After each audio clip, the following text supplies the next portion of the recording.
రంగారెడ్డి జిల్లా అత్తాపూర్లో అర్ధరాత్రి యువతి కిడ్నాప్ కలకలం రేపింది. నలుగురు యువకులు థార్ కారులో వచ్చి యువతిని బలవంతంగా కారు ఎక్కించుకుని తీసుకుని వెళ్లారు. విషయం గమనించిన స్థానికులు డయల్ 100 కు సమాచారం ఇవ్వడంతో వెంటనే కారును వెంబడించారు పోలీసులు. థార్ కారును చేస్ చేసే ప్రయత్నం చేశారు. అత్తాపూర్ నుండి ఆరంఘర్ చౌరస్తా వరకు కారును చేస్ చేశారు. పోలీసులను గమనించిన కిడ్నాపర్స్ చాకచక్యంగా పరారయ్యారు. ఘటనపై కేసు నమోదు చేసి దర్యాప్తు చేస్తున్నారు పోలీసులు. పీవీఎన్ఆర్ ఎక్స్ప్రెస్ వే దగ్గర సీసీ ఫుటేజ్ ను పరిశీలించారు. నెంబర్ ప్లేట్ లేని కారు కావడంతో కిడ్నాపర్ల వివరాలు సేకరించడం కష్టంగా మారింది. యువతి కిడ్నాప్ కు గురైందా లేక వేరే కారణం ఏమైనా ఉందా అనే కోణంలో దర్యాప్తు చేస్తున్నారు అత్తాపూర్ పోలీసులు.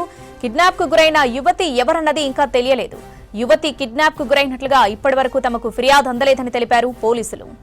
రంగారెడ్డి జిల్లా అత్తాపూర్లో అర్ధరాత్రి యువతి కిడ్నాప్ కలకలం రేపింది. నలుగురు యువకులు థార్ కారులో వచ్చి యువతిని బలవంతంగా కారు ఎక్కించుకుని తీసుకుని వెళ్లారు. విషయం గమనించిన స్థానికులు డయల్ 100 కు సమాచారం ఇవ్వడంతో వెంటనే కారును వెంబడించారు పోలీసులు.